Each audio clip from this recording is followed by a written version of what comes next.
Hello and welcome to the British English Podcast, the show that helps you understand British English and culture. And I am your host, Charlie Baxter, and I have a special guest with me today from across the pond, we could say, across the pond. And she is residing in California, in San Francisco, I believe. Correct me if I'm wrong. Is that close enough? Close to San Francisco. Yeah, close enough. So we have Shana, who is the host of the American English Podcast, which is very similar to this, but of course, all about American culture and American English. Is that right? Yep, that's right. Hi, everyone. So glad to be here. Fantastic. How are you doing today? Oh, just fine. I just took a little nap before this conversation because I was feeling a little bit tired with my two little daughters. So I think this is going to be an interesting conversation today because it's all about parenting, right? It is, yes, guys. So today we're going to go into the differences between American and British parenting, particularly looking at the variation in vocabulary we use, highlighting the differences and the similarities due to the globalization of English. Very often, this is Americanisms making their way into the British English dictionaries and people's speech in the UK, but it's not always the case. So it is always interesting to spot the differences in vocabulary and pronunciation and to help you learn the new vocabulary as we go along. So come on, Shana, let's get into this. Firstly, what does your daughter call you? Mom. I'm going to try and attempt the pronunciation. Mom. Mom. Mom. So I would say mum, mum, and you would say? Mom. Okay. But actually, I want to see your reaction to this. I call my mum Mummy. Mummy. Okay, that was not a disrespectful laugh. I actually think that's very cute. Okay. I'm very comfortable with it. To be fair, guys, my friends take the piss out of me for saying mummy and daddy. I even say daddy. Wow. Okay. Yeah. Interesting. Yeah, it's wait, so do they say mummy in mummy? Am I saying that right? Mummy? Yeah. Okay. Yeah. Do they say mummy and daddy in Australia too? I don't think so. No, they're a bit more casual. They're closer to you guys with the shortening of the words, so I don't think they would. Yeah, it is closer to like older English. Like a couple of generations ago, it would have been very normal, I think, to always call your mum mummy. But yeah, my mum and dad get offended when I say mum. She doesn't respond to me. She's like, nope, not going to respond to you until you say mummy. Yeah, well, we have mommy, but mummy sounds like a Halloween costume. Okay. What? So, as in, you would say your form of mummy? Yeah. As in mommy. Mommy, but it's also, I mean, you would have to be under the age of, I would say, 5 to say mommy. That's why I think you got that reaction from me when you said mummy, because it sounds like something a little kid would say to their parents. So, yeah, no disrespect, of course. Yeah. No, it's definitely taken. I remember when I was going through the sort of teenage years, I would always phone home, and if my sister answered, I'd be, oh God, my friends are going to hear this. Is mummy there? And they would, ah! Oh, so I'd be like, is anyone else in the house? Mummy's in. Yeah, can I speak to her, please? Can I speak to her? That's funny.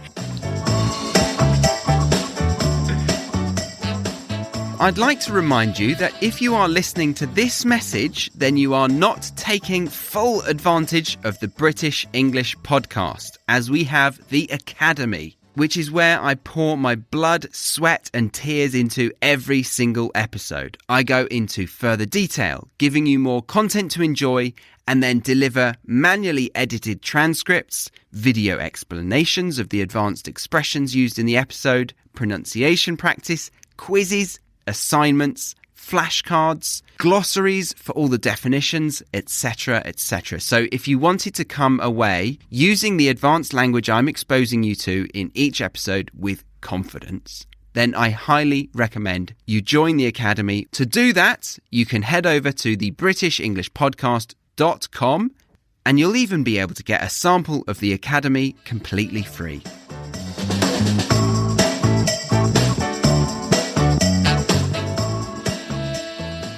So even in England, some people do not say mummy when they're older. Definitely not. Definitely not. Okay. No, they find it weird, but I'm just saying like some families might still hold on to it. I see. Perfect. Not many. Yeah. Not many. Understood. But yeah, okay. Let's go on to the next one.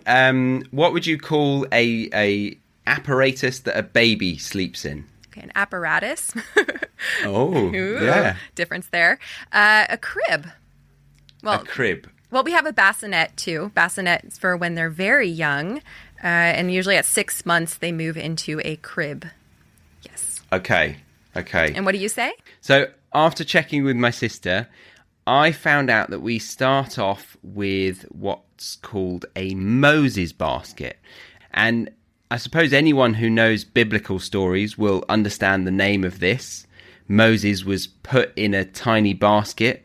I think it was made of straw, and he floated down the river. But nowadays, the baskets, they're not made of straw, and you don't tend to leave your baby in a river.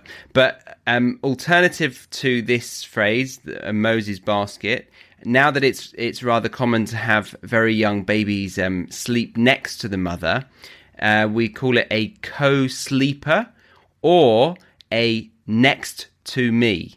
I think that must be a brand that has done very well with its marketing. And that is a small bassinet, but it goes next to the parent's bed. And then when they're ready, they would transition into a cot. And you say a crib or a bassinet? Yes, bassinet it's very cute. It usually has kind of a cover over it. It's something that you would see in like a fairy tale book when there's a little tiny baby. Whereas a crib usually has the slats on the side and, it's bigger, kind of like a giant box or a prison for a baby. A little bit of a difference.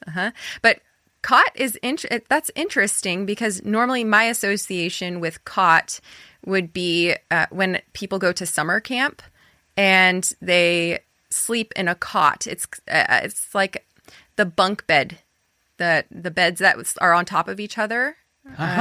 We usually call those cots, and I don't know why it's associated with camping, but I get that feeling when I hear that word. Not that it wouldn't be necessarily for a baby. So that's interesting. Oh, yeah, that is. Yeah, we would just call that a bunk bed. We don't really have the summer camp experience that you guys have, which was on the list to discuss. But before we get onto that, I want to point out the vocabulary we now use for pushing children around for transportational purposes. We used to always say pushchair. You say stroller, don't you? I say stroller. Does pram exist? I thought pram was the British. Well, I think we call the one that lies flat for a very young baby a pram still. Oh, really? And then it goes into a buggy when they are sitting up. And then, yeah, if the buggy can squash down and they're quite thin, that's a pushchair. But yeah, it's more of a buggy nowadays. I guess it's the technology advancing. Oh, wow. Okay, so a buggy and a pushchair would be the British terms for stroller, right? Yeah. So these are vehicles to push your little child around in. But going back to camping and summer camps, I feel like that is something that we're missing in our culture. I'd like to bring that over to the UK. You should. We've got something pathetic called beavers and brownies. You've got brownies though, haven't you? This is the club that school children go to. Well, we have brownies are a age group in Girl Scouts. Is that what you mean? The Girl Scouts, yeah. You've got the Girl Scouts and you call it the Boy Scouts? Yeah, the Girl Scouts and the Boy Scouts. And then when Boy Scouts get older, I think Boy Scouts actually stay in the group for much longer. And so they become Eagle Scouts later on. And that's when they try and get all the badges on their uniforms and do different things. But what did you say it's called in British English? Well, it's called Scouts generally, but Scouts. the age bracket changes the name, and I think it starts with beavers a beaver. Okay. Yeah, I'm not I familiar. was a beaver. Oh, very nice. But Yeah. I remember not getting on with the boys in that beaver group because I was quite a good boy and they were all running around and causing mayhem. And the lady would always say, raise your hand and to show that you're ready for the next challenge or something. Mm-hmm. And I would just be tired holding my hand up because they're all... They wouldn't follow. So I associate beavers with just doing that.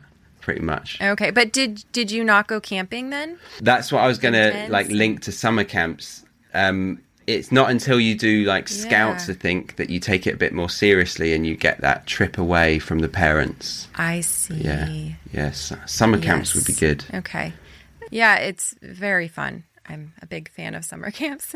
Would you put your children through summer camp? Well, there's different types of summer camp. Actually, my friends growing up, I live in an area where there are a lot of Mormons. And so I'm not Mormon, but a lot of my friends were Mormon. And so they always had these fun activities. And one of them was summer camp, and it was just for a week. And so I went to Mormon summer camp. Well, we call it summer camp even if it's for a week. And I went every single year growing up. So that was the only camp I went to. I know that other kids are sent to longer camps, like a month long, I think month and a half. I don't think it usually spans for the length of summer, which is usually about 3 months long. School ends in January or June and starts up again in September usually, or end of August. And so it's not like parents usually send them away for the whole time. It's just, a portion of it. But right. Yeah. But that would be quite a nice thing to be able to do as a parent, to send them off during that summer break, because it can be quite a long experience. Yeah. So I think I would only do send them off for like the 2-week camps, 3 weeks if they're a certain age. I don't know. What about you? I think I'll have to cross that bridge when I come to it. I assume that I would think it's a good experience for them. I don't want to be one of those parents that just send them off to boarding school and barely see my child. Right. But if it's a chance for them to increase their social skills, I'd say definitely good. Oh yeah. It's I definitely, and especially outdoorsy skills too. Like, I don't know about girls necessarily tying many knots and things, but they're things that you learn at summer camp. Like, I don't necessarily need it on a daily basis, but just certain things that if you're going hiking, like how to bandage a cut if someone gets hurt, these life skills I think are pretty important as well. Yeah. I think they're life skills that I missed out on. I don't know how to do any knots. I only know how to do my shoelaces. Do you know how to do... No. Oh no, he's been deprived as a child. Oh, goodness. So how many knots do you have in your repertoire? Right now, I don't know if I can remember them, honestly. I wish I could. Give you a couple of minutes with a rope. They might come back to you. Yeah, I'm actually trying to remember the names of them. It's not coming to me. On the tip of my tongue, but not quite there. So I definitely probably forgot how to do them. Yeah. Okay. So the next one was the thing that a baby sucks on to calm themselves as an infant. What would you call that? Well, sorry, I'm not talking about your breasts. Oh. I'm talking about the... Yeah, the other thing, the plastic thing, or... Yeah. The plastic. Silicone thing. Although some, Yeah. So we would normally call that a binky. That's what I always call it. I think there is a fancier term, which is the pacifier. But normally with friends, family, I mean, no one would really say pacifier. We'd just say binky. Like, where's our binky? Ah. Yeah. And wow. Yeah. And what about you? Yeah. We call it a dummy. I had a shocked face. You guys listening, my jaw dropped. I've never heard of that. A binky. I always thought you would call it a pacifier. Yeah, binky's the go-to. But I certainly like dummy. You suck on a dummy? That sounds so funny. What does a dummy mean for you? A stupid person? I don't know. It's just... Yeah. In American kind of playground language. That's thrown around a lot, isn't it? Yeah. Dummy. Oh, Yeah, you dummy. Yeah, exactly. Yes. Yeah. Yeah. I like that though.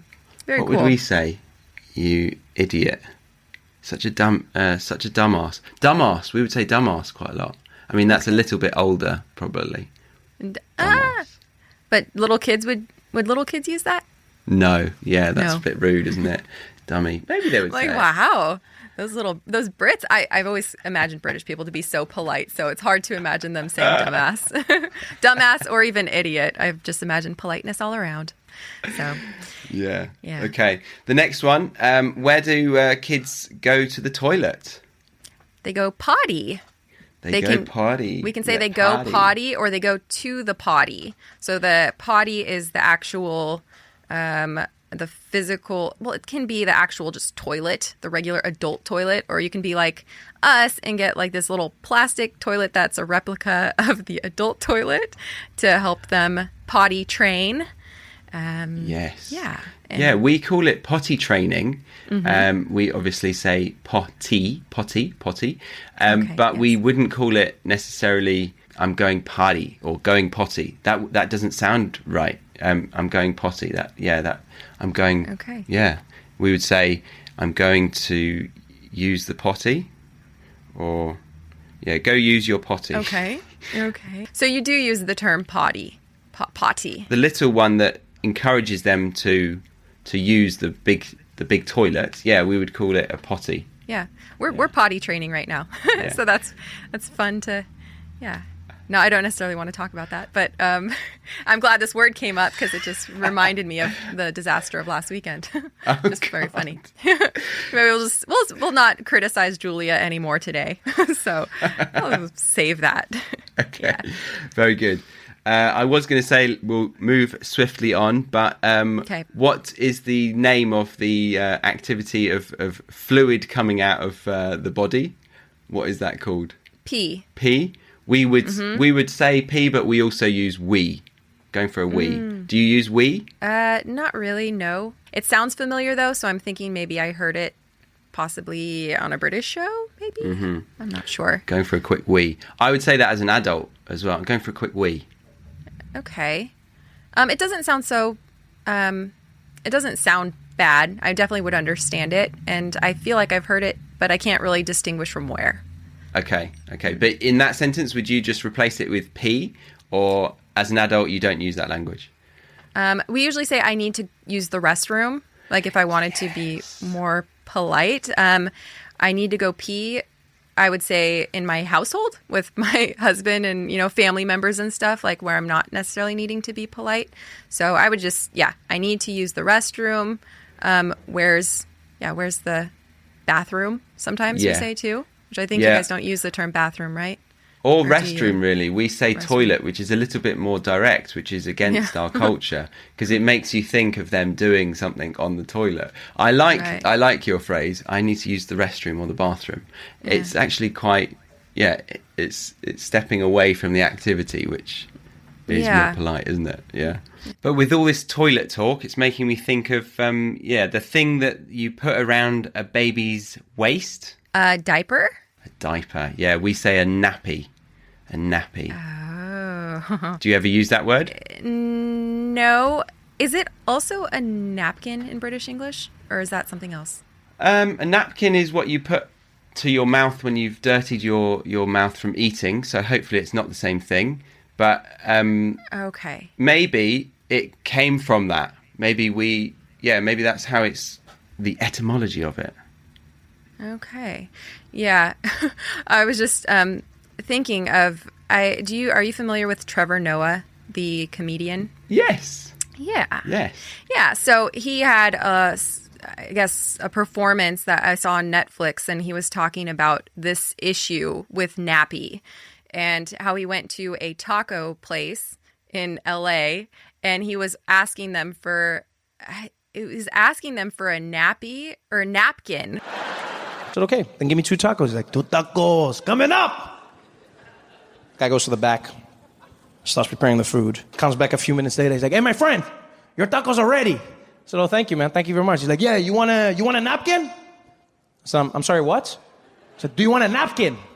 And now, LA, this is where it gets weird for me. Because you see, where I'm from, napkins are the things babies wear to hold their shits.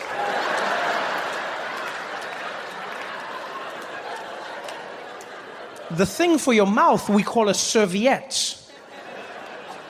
But I didn't know that, so at this point, this man had just turned to me, offered me food, and then said, "You want a napkin?"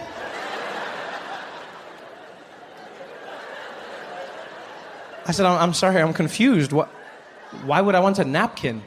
So, you know, man, for the mess, afterwards.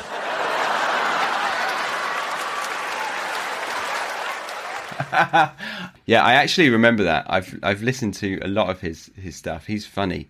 Trevor Noah, guys. He's all over Netflix, I think, and he's got a chat show in America. But he's kind of taken it to lockdown. Yeah. Like, he's been in lockdown and he's been staying in his apartment for the last almost year, hasn't he? Yes. Yeah. Uh-huh. Yeah, He's very active. Definitely all over Instagram. Yeah, exactly. Yep. Yeah, good guy to get some good listening from. But he's South African, so it's an interesting accent for you guys. Yep. Okay, so thank you so much for coming on the podcast. You're welcome. Thank you. As I said before, Shana is a host of her own podcast called the American English Podcast. So you can go over to there on any of your preferred podcast apps. Do you have a website that you recommend people to go to? Yeah, AmericanEnglishPodcast.com. Brilliant. Okay. Yes, that's the one. All right. Well, thank you so much. Well, thank you. It was great talking to you. Fun topic. Yeah, likewise. I can't wait to hear when you're going to be a parent. We'll be back soon / in 3 or 4 years. Yeah, maybe sooner. You never know. All right. Thanks a lot, guys. See you soon. Bye. Bye. Remember, if you want transcripts of this podcast, then head over to the website, thebritishenglishpodcast.com. Or if you wanted to join the Academy to continue listening to part 2 and 3 of this episode and get a huge amount of video lessons, pronunciation practice, quizzes, assignments, bonus content, and much, much more that will ensure you get comfortable using the advanced language in these episodes, then head over to thebritishenglishpodcast.com. Thanks again for listening, and bye for now.